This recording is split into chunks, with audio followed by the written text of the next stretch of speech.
नमस्कार दोस्तों। आज हम बात करेंगे एक ऐसे त्योहार की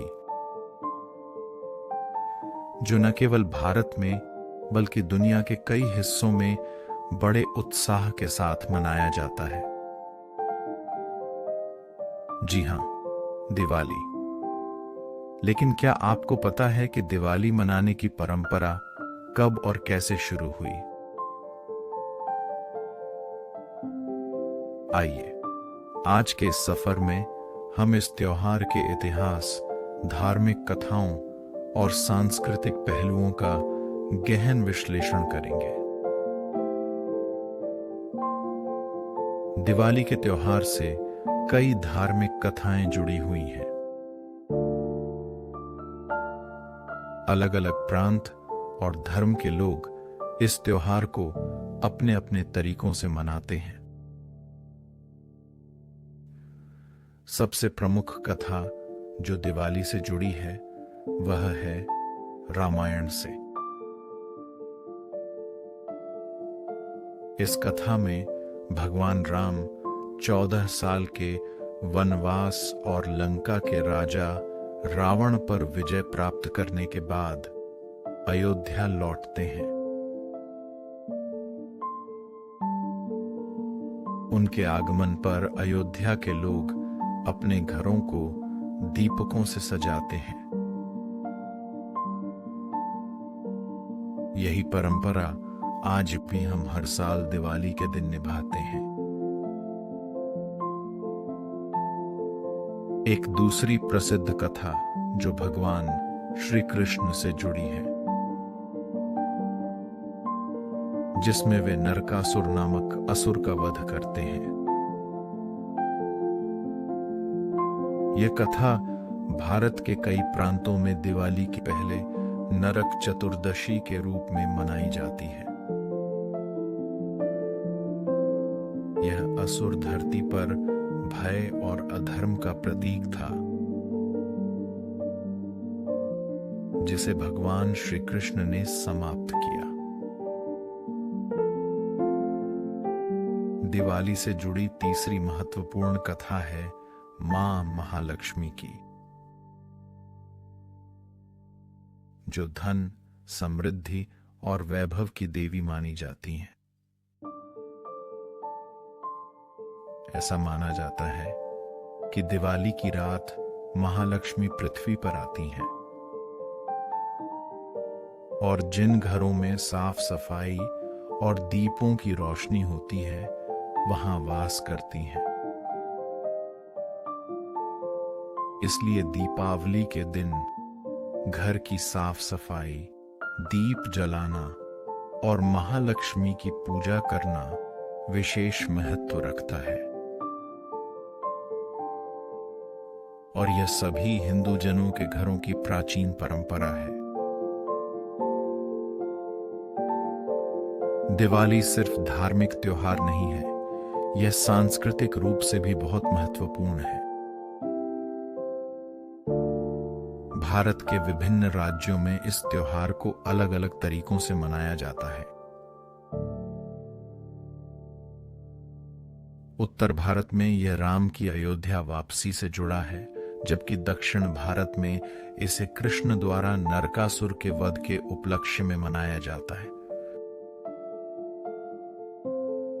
वहीं पश्चिम बंगाल में इसे काली पूजा के रूप में मनाया जाता है, जहां मां काली की आराधना की जाती है।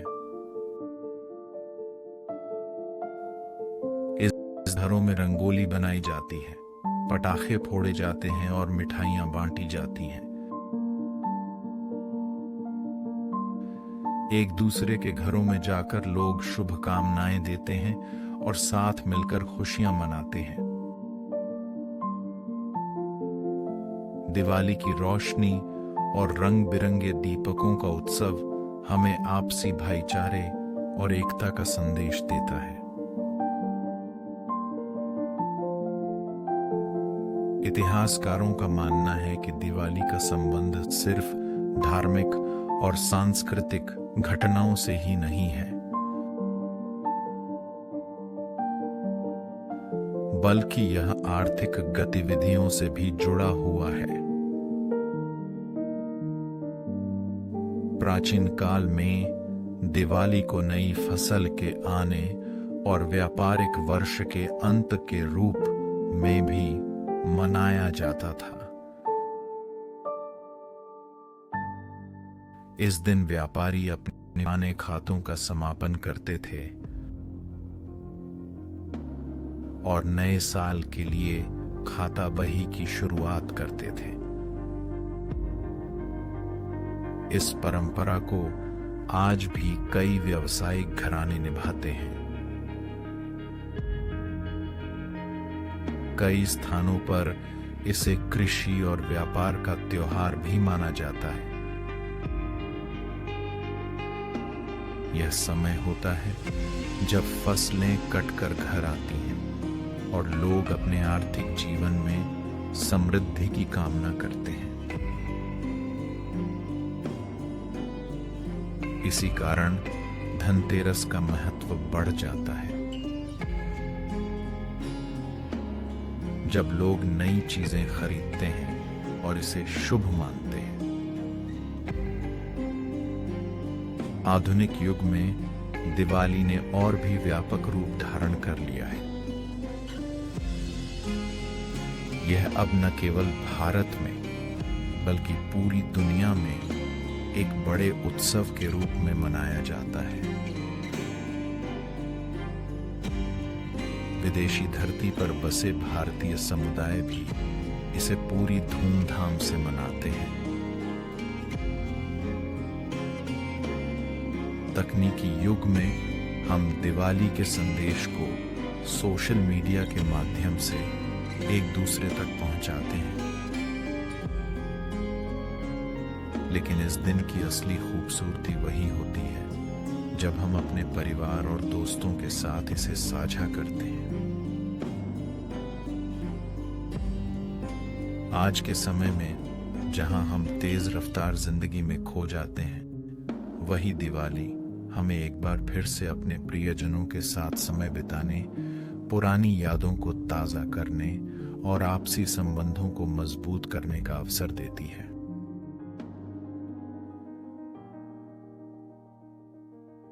तो दोस्तों, यह थी दिवाली की शुरुआत और इससे जुड़ी परंपराओं का इतिहास। उम्मीद है कि आपको यह जानकारी पूर्ण और रोचक लगी होगी।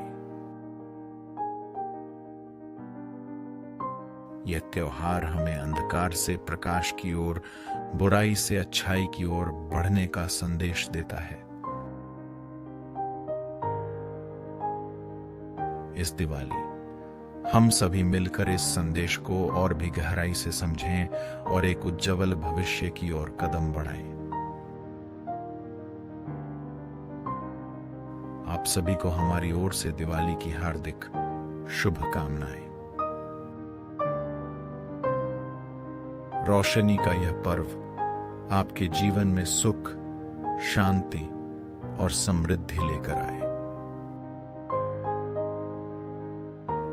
धन्यवाद। मिलते हैं अगले और एक अनोखे सफर के साथ।